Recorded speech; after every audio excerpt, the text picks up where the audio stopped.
Welcome to the Throttle Up Leadership Podcast. Our theme for 2025 is the future of work. Meaning is the new money. In a world shaped by rapid innovation and constant change, the pursuit of purpose and impact has never been more important. I'm Dr. John Dentico, your host, bringing over 30 years of experience in leadership, strategic thinking, and purpose-driven innovation. Here, we tackle the pressing challenges of our time, from the rise of artificial intelligence to the growing need for meaning in the workplace. Together, we'll uncover how leaders can ethically integrate AI to enhance decision-making and keep humanity at the heart of their organizations. Remember, amidst all the technological advancements, in the end, it's always about the people. This podcast is your resource for actionable tools, thought-provoking discussions, and inspiring stories.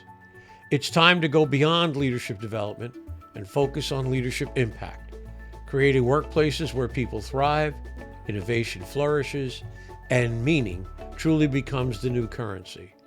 Thank you for joining me on this journey. Now, let's throttle up and dive into today's episode. Hello again and welcome to the Throttle Up Leadership Podcast. I am your host, Dr. John Dentico. With me this morning is Meghan Gilson. Meghan Gilson is an accomplished leader, strategist, and visionary founder and chief executive officer of Nexus Impact Services, an AI integration firm redefining how organizations scale human potential in the digital age. With a background spanning education, business, instructional design, and change management, Meghan is known for blending cutting-edge technology with deep human-centered design to drive meaningful transformation. At the heart of her work lies a powerful belief. Knowledge overcomes fear, and technology should elevate, not replace human capability. Through her humans are the loop philosophy, Meghan guides companies to align AI with empathy, clarity, and context, helping teams make better decisions, communicate with authenticity, and build cultures where people feel both valued and valuable. Whether leading strategic initiatives or reimagining the future of work, Meghan brings insight, integrity, and purpose to every conversation. Her approach prioritizes outcomes over automation, people over process, and culture over shortcuts, proving that in the right hands, AI can fuel not just productivity, but human flourishing. If your audience is ready to explore what it really looks like to combine empathy and efficiency, meaning and innovation, Meghan delivers the frameworks and stories to make that future feel real, grounded, and actionable. I'm truly pleased and delighted to have her here with me this morning. Good morning, Meghan. How are you? Good morning, John. I am doing well. Thank you for the wonderful intro. I'll send it to you. You can put it on your refrigerator. I love it. How's that? So, Meghan, tell me about yourself. Where did you grow up, and what were some of the influences in your early life? So I grew up in Dayton, Ohio, and grew up at Catholic school the whole way through. Wound up at Miami University, where I studied education. Became a high school biology teacher. That was not something I necessarily realized I was going to do until I got into college. But I fell in love with biology. What triggered me to do that was HIV and AIDS education. This was in the late 90s and really wanted to make an impact that way. Taught for 5 years and fell in love with the science of it, but also the art of it. I focused a lot on the multiple intelligence theory, reaching every person the way that they learn, the way that they process, and really strove to make my lessons reach lots of people like that. Got a master's degree to be a guidance counselor, worked with at-risk youth for about a year before shifting gears and spent several years raising my 4 daughters. Got to do a lot of volunteer work, working on boards, and landed in theater. Formed a nonprofit community theater. That was wonderful. I got to act alongside my kids. I got to direct alongside my kids. But as they got older, headed back into the paycheck earning workforce. Explored nursing, but that was around COVID. It just wasn't a good fit for me at that time with 4 kids at home, and landed in working with a nonprofit that was doing workforce planning on helping at-risk adults get into living wage career paths. And it was like a work-study program. They went out onto the job site 4 days a week, came back to us, and we did soft skill training, or how to keep your job. That shifted toward the employers when COVID hit. They were now struggling to keep people in jobs. So we started doing onboarding and training and development, and that's about the time that we hit AI. AI burst onto the scene, and everybody split into 2 camps. Camp I love it, camp I hate it. We loved it. We saw lots of potential. We thought, why don't we develop some really robust training? We could go into organizations, demystify AI, kind of teach them how to use it, mitigate the risk. Teaching them to use what was already out there, like ChatGPT, didn't inherently solve a lot of their risks. So we thought, if we can actually create their own version of it inside of their business, that would kind of solve that problem. But at the same time, we recognize the need for bringing in what makes humans human. We added a layer of data from those workforce development days and my education days. And that's how Nexus was born. The word Nexus means the meeting point of 2 or more important things. So this was a combination of education, workforce, technology, people, and that's kind of how we landed starting Nexus in 2024. Very interesting. So in a sense, what you're trying to do is take AI capability and apply it in a very specific way to an organization's needs, Right. if that's kind of the way of saying it. So can you give me an idea of, maybe, without naming names here and giving away state secrets, of course, can you give me an idea of a project that you're working on right now in terms of how you're molding AI to fit the specific need of an organization? So we're creating, if you think about something like ChatGPT as the Library of Congress, everything that's ever been published. It's great for some reasons, but other times it's just a lot of information, like finding a needle in a haystack. And you don't have the security of knowing where the sources still come from. So we're making little libraries that have very specific tasks. Because we are people-oriented, we really focus on the people parts of business. It does fit into the HR space, but it could be any type where you've got management people to people. One of our first projects is around HR and handbooks, and the idea of creating more of a living, breathing entity as opposed to a book that you look at when you're onboarded and then stick on a shelf. That it should be more than just rules, but really embrace the culture, the workflows and things of a particular company. So we're creating a language model for this client to help her merge her knowledge of all the legal templates and what she knows should be in a handbook with her client's specific culture, the way they do things, to create something that actually reflects how they do it inside their organization. Yeah, I think the more specific you can be about certain things in any organization, the more applicable it can be within that organization. Mm-hmm. Let me ask you this question. Your company's core philosophy emphasizes that technology should elevate people. What does that look like in practice? And how do you help leaders resist the temptation to chase efficiency at the cost of humanity? That's a good question. I have stressed for some time now that technology has made efficiency go to the point that we have lost effectiveness. And that's the part where human beings come in. Automation is great for certain things. Those repeatable tasks that we do over and over again where they're very specific, that's great. But they also take up a lot of time that could be used for the stuff that's going on in here. And that is the part that we move into, is how do we take what humans can do and combine it with the technology to up their game? One of the things we noticed with COVID and with technology is we've distanced ourselves from people or relationshiping. And so this is kind of a tool. I've often said it's using technology to be human again. It's almost like you have a little mediator or a little counselor right there by you, guiding you, say this way or think about this when you're talking to this person. And so that's the part that brings in the human side of it. That's the big thing. You still need those humans. It's helping give you and interact with the information with real time to make a better decision that you're making, not the AI. Yeah, it's very interesting. And that is, I think so many people feel right now, I've felt it myself, that AI is running over us. You know, we got tire prints on us from AI as it just seems to be running over us.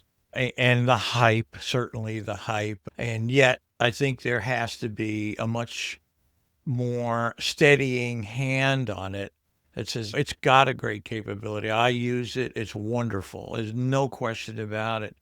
But in the end, it's my ideas. It's my perspective. And what it does is it becomes an efficient articulation generator for me. It says the words that I struggle to find sometimes as a writer or trying to put up a post or a newsletter. I have 4 subscriptions, one to ChatGPT, one to Claude, one to Gemini, and one to Perplexity. I use them in combination with one another. I use them as a check and balance.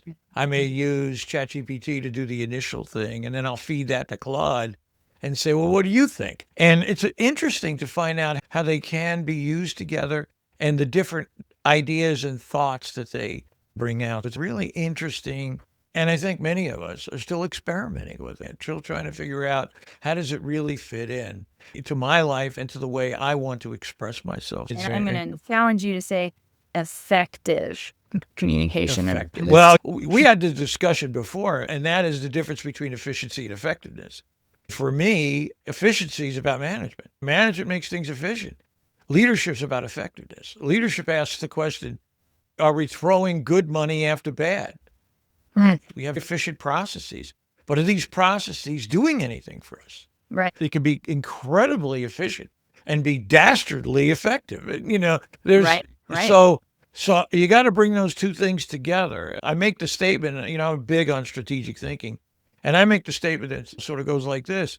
If you don't do strategic thinking, which is the effectiveness side of the equation, before you do strategic planning, it's like rearranging deck chairs on the Titanic. Right. See, nobody cares where the drink trolley is on the luxury deck if you have a gaping hole in the boat. Exactly. Right. You have to address the big problem. As I have mentioned to you, the notion that the halls of businesses are lined with the empty carcasses of organizations that never asked themselves the right questions, never wanted to go there, just kept being efficient. Oh, yeah, well, we'll get there, no problem. No.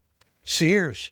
Tell Sears 35 years ago you're going out of business. They were like, oh, what are you crazy? We're bulletproof. Not really. So it's that kind of thing. I agree with you. I'll just flip it back to you for your reflections on that idea. So it's funny that you bring up Sears because my co-founder, my husband, talked about his approach to business. He has a long history of corporate experience. He early on referred to me as the softer side of Sears. If you remember that, when they opened up the textiles and clothes and appealed to women. But that was the more human side, the everyday usage. And that's how I see what I'm doing with AI too. Their technical stuff is great for some things, but let's do the softer side. Let's do the human side. Let's make sure that we are still using what humans actually need to interact with each other in compassionate ways that make people feel like they're a person and not just a number or somebody sitting behind a computer. Yeah, I mean, the byline you hear all the time is we're using AI to create a better human condition. And that's got to be the focus, not just a soundbite. You have to mean it. Mm-hmm. And I think it has capabilities to improve human life on many levels. But at the same time, it has to be guided. There has to be guardrails. Exactly. To make sure it doesn't get away from us. Understanding there's different levels that you need to use it for. Somebody who has a small business on Main Street is not going to have the same need as a Wall Street business. And a lot of that noise is making it very confusing for the smaller guys, which is where beginning, my focus is in the small to medium-sized businesses that still need the technology, but they can't afford these huge enterprise setups. That's one aspect of it. Yeah. And devising custom designed applications, custom designed solutions is, I think, where small business, medium-sized business is looking for. I mean, they're looking for somebody to come in and help them drive out the fear and bring in reasonable ideas and approaches to how they can use it. And it's more about not what's the answer, it's what is the question that we're asking. Let's get to the questions, and then we can figure out from there what the answer is. You always got to start with the questions. Does it matter to the business? Does it matter to our survival and our ability to thrive in the future? Yeah, I absolutely agree with you. Let's talk about AI adoption. Let's continue on that vein, if you will. What's one misconception you often see among leaders implementing AI? And how can they shift their mindset to use it as a tool for empowerment, not just optimization? I think the one mistake is that they believe that it has to be very complicated and that it has to be very expensive. As a former science teacher, I make a lot of analogies. If you think back to 7th grade science and you're first learning about an atom, you may remember that drawing with the nucleus, with the protons and the neutrons, and then the electrons around in circles. And that's a really good, simple explanation if you're at that level. And that may be all you need. You don't need the PhD level, astrophysics type information, because that's not where your business is. So it's finding the right fit for what you need and not worrying about what everybody else is doing. It's going, what do you need it for? What's going to make you work best? And then let's make that for you. Not that I'm walking into any business and saying, I have the solution. No, you're the expert in your business. Let's figure out what the problem is and create this thing just for you. Taking the reasonable person's approach to it. I think people feel overwhelmed by the hype. I've talked to a lot of people, and it used to be, I'm afraid AI is going to take my job. Now it's shifting to, I know I'm supposed to be using AI, but I really don't know why or how. They just go, I can't think about this right now. But I tell them, you've got to be using AI for no other reason your competitor is. And so you're going to fall behind if you're not figuring out how to use the tool. Right. I agree. I think, as I said, it's a wonderful tool, and you have to look at it from that perspective. Let me ask you this question, because this comment you made that really locked me into wanting to have you come onto the podcast. And that was this notion that people are not in the loop, but people are in fact the loop. Tell me about that moment where you made that realization. Is that something that just occurred to you on the spur of the moment, or was it a natural outgrowth or natural outcome of your philosophy or where you've been in all the things that you've done? It was actually a very organic comment. I was sitting having a conversation, and we were talking about that term, humans in the loop. And I blurted out, humans are the loop. That is true. When you look at any tool, if there's a failure of the tool, it's the human that caused the failure, either in the design or the execution. And we forget, because technology has created such a detachment from the work being done and the people doing it, that it's easy to say, my computer failed. My car didn't work. No, it's what you did with it. It's what you put into it. People will say about AI, bad in, bad out. Yes, but it also means good in, good out. And all of that is determined by the human. I'm not taking technology and putting in a human piece. I'm actually taking a human and putting the technology in.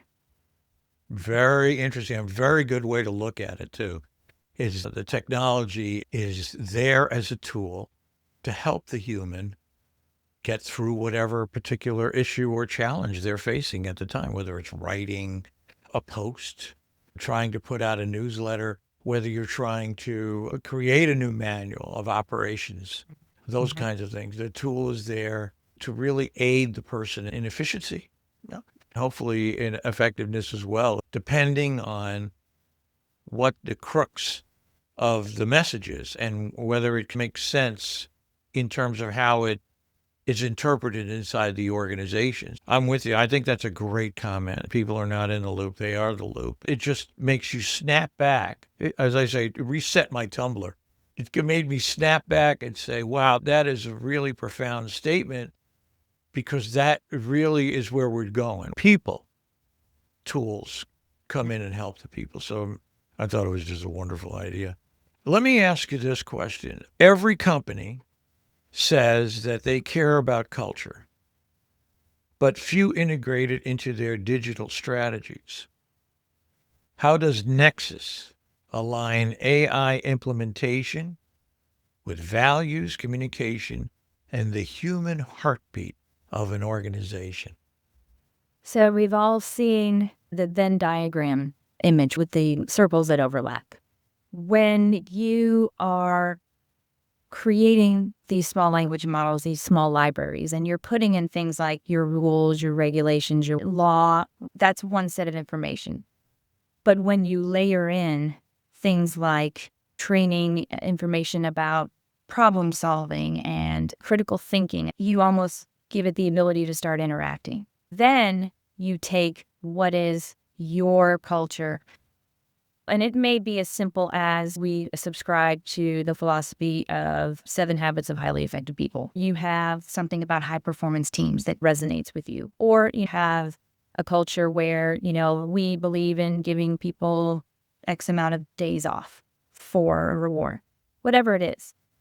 By mixing that, overlapping that information together, when I ask a question such as, I'm a manager and I'm having trouble with one of my teams, they're not clicking. How should I handle that?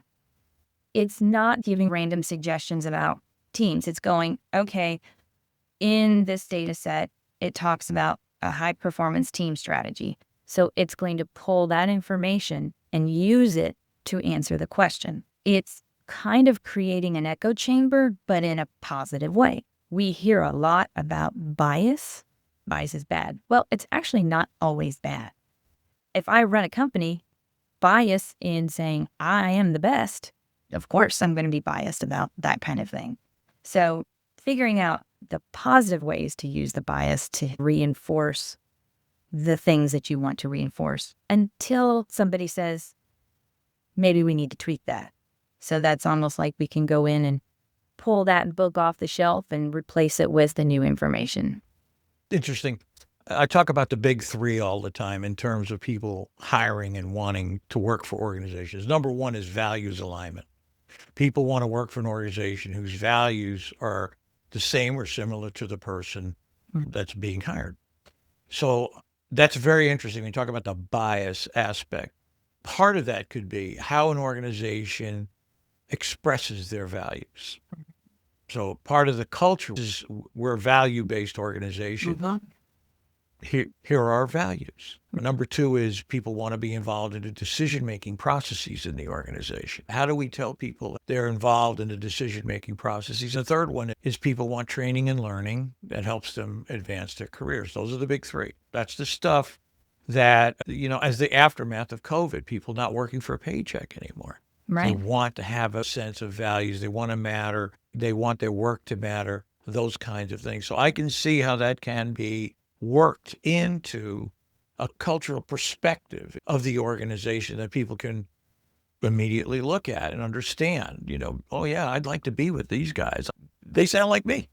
And I want to go down the road with these folks because it just makes so much sense. I want to ask you this question because it has to deal with HR. I've been thinking about this for the last few days. So I'm going to use a metaphor. Okay. Okay. And the metaphor is a baseball diamond, a baseball field. So the other day I was listening to someone talk about AI and HR recruiting. My impression was this person, the message I got from this person was that AI will solve all the HR problems. It will, this is the greatest thing. All you have to do is just pick number 1, number 2, or number 3, and the rest of it is done. Okay. My perspective is I'm going to get myself in a lot of trouble for this, but that's okay. I'm always in trouble anyway. My perspective is, if you look at it from a baseball metaphor, I think AI will get HR probably to first or second base, but I'm not sure it's going to bring you home. I'd love to get your perspective on that. You are correct. If people are using AI instead of themselves, if they're setting it on automation or replacing their humans with it, it will only get them so far. Then you're going to start running into problems. You're going to start getting into situations where, for example, with baseball, and you get to second base, and now you have to be much more strategic. Do I run to third? Do I steal the base? Where is the ball? What are the chances I'm going to get there first? Is there a man on first base that has to move? Then I have to move. So it's all those nuanced information that you have to add in to your baseline knowledge of the game.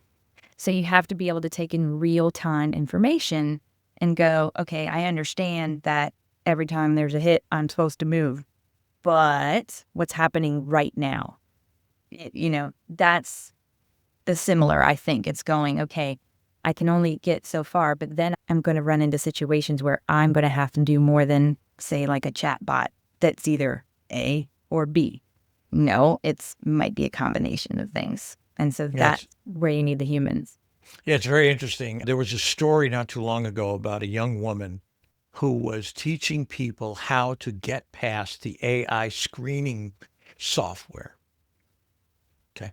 So, and she was using, as I recollect, Google Gemini. And you could hire her and she would tell you how to write your resume and what to do in order to get to the top 5 percentile.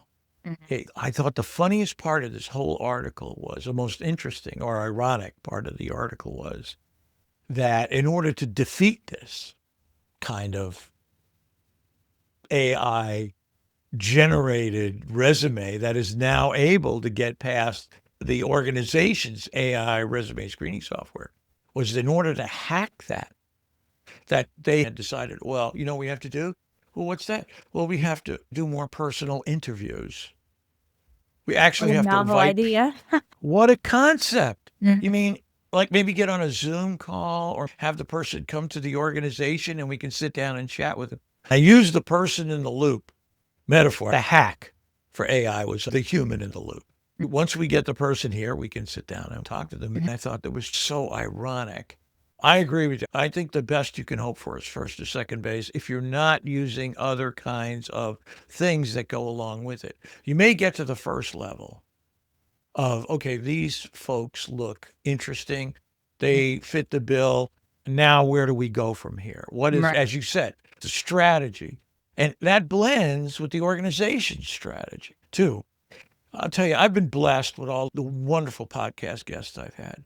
And one of the things I've learned, one of the things they've changed my mind about is that while we're enraptured in hiring for skills, get us, well, you need more skills. We need AI skills, all this kind of stuff.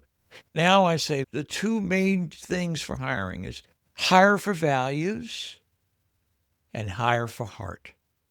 And what I mean by heart is people who have persevered through very difficult, complex times. I've had people on my podcast who've been to prison and told me that prison saved their lives. One person, Ken, was in prison 3 times. Told me the first 2 times didn't stick. Now he's the CEO of an AI company. These people have all come back and have done brilliantly. I can think of one woman, Naomi, who was 27 years of age, 4 children, no money. And she built, and people used to say to her, you're crazy. No one's ever going to buy anything you sell in your interior design business. And now she designs, probably the #1 designer of hospital and doctor's offices in New York. And her work spans the country. Just a great person. You know, what great perseverance. My pitch many times is hire for values, hire for heart. I'd love to get your perspective on that. You know, what brought me into workforce development was this program that we were doing, this sort of work study. Anybody can learn a skill. You can learn how to do something, but If you are not aligned with the way the company wants to do it, if you're not aligned with the values, and if you don't exhibit integrity, which to me is you do what you're supposed to do even when nobody's looking. No matter what the scenario is, you still stick to that way of doing it. That is the part that is either there or it's not. And you may fit better in one place or another. Some values just fit better. But that's what can't necessarily be taught. You either have it or you don't. You can teach the skills. It's how you encompass them philosophically that is really going to align with whether they are a good fit for your company. I don't want somebody just for today, this week, a year. It is going, how do I get this person to grow? Because once you learn the way you do it, to move on up is going to be much more effective than starting fresh every single time. Let's keep people in businesses and organizations longer so they can develop those skills, get deeper into them instead of hopping and starting over again. Yeah, I think the best you can get a person for maybe 5 or 6 years. And that may be, yeah, and they'll move on, and maybe because they don't like you, but because it's time for them to move on and they want to learn something new. So there is this churn that happens. Going back to the point you made, I remember when I was a young naval officer, I would always say to people, when new people were coming onto the ship, I'd say, I don't care what they know. I just care they have the right attitude. Because if they got right attitude, I can train them to do anything. I'll teach them. I'll take them right down the road, nice and easy. We'll train them to do anything. Go ahead. When I was teaching as a high school teacher, I got a lot of students, the typical thing, Miss Gilson, why do I need to know photosynthesis? I would tell them it's not so much learning photosynthesis. It's learning how to learn. It's saying, if I don't know the answer, where do I find it? I very quickly learned the 6 most important words when I was a teacher. I don't know, I'll find out. Because the minute you tried to fake your way through it, there was always a student that could say, no.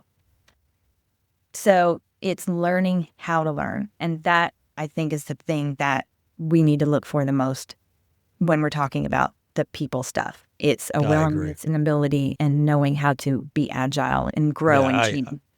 I absolutely agree. That's the key. You don't have to know the answer. You need to be able to find the answer. Mm-hmm. And you can invite other people into the process of helping you find the answer. The ability to embrace ambiguity and doubt opens the door for collaboration. Mm-hmm. Because if you're certain, you don't need collaboration.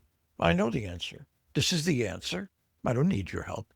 But as soon as you say, I don't know the answer, I'm not sure, that kicks the door for collaboration open. We don't talk about that. No. We just keep grinding the wheel on collaboration, how important it is, how great it is. But we never talk about the road to collaboration, where it takes us. And how good does it feel when somebody asks us to help? It is we think about it in terms of, I have to ask somebody else, but think about the gift that you're giving that other person when you ask them for help and how good that makes sense. Oh, they trust me. They value me to help them. So looking at it that way makes it a lot easier to admit when you don't know something and admit when you need help. I'll tell you, I could make another podcast about that, Yes. but we won't do that today. Let me ask you this question. We're getting close to the end here. Sure. What is your hope for the future of Nexus? Where do you see, or where do you want to see Nexus go? I would love for Nexus to be known as the launching point for this whole human-centric side. Not so much the technology itself, but the philosophy underneath it, and saying, look, whatever it is that's coming, and if you have whatever's holding you back from using it, and we know most of the time that winds up being fear. We just don't want to admit it. If Nexus can come in and help you learn how to overcome that fear and use whatever tool it is to make yourself better, then we've done our job. And that is where I see being able to sit the test of time. Well, that's a very noble and important goal and mission. Got a mission before you have strategy. So I think that's really great. Meghan, this has been a joy. I appreciate your time today. Absolutely delightful. I appreciate your honest answers. And I wish you and your colleagues and your family the best in the future. Thank you so much for your time. Thank you so much, John. It's been wonderful.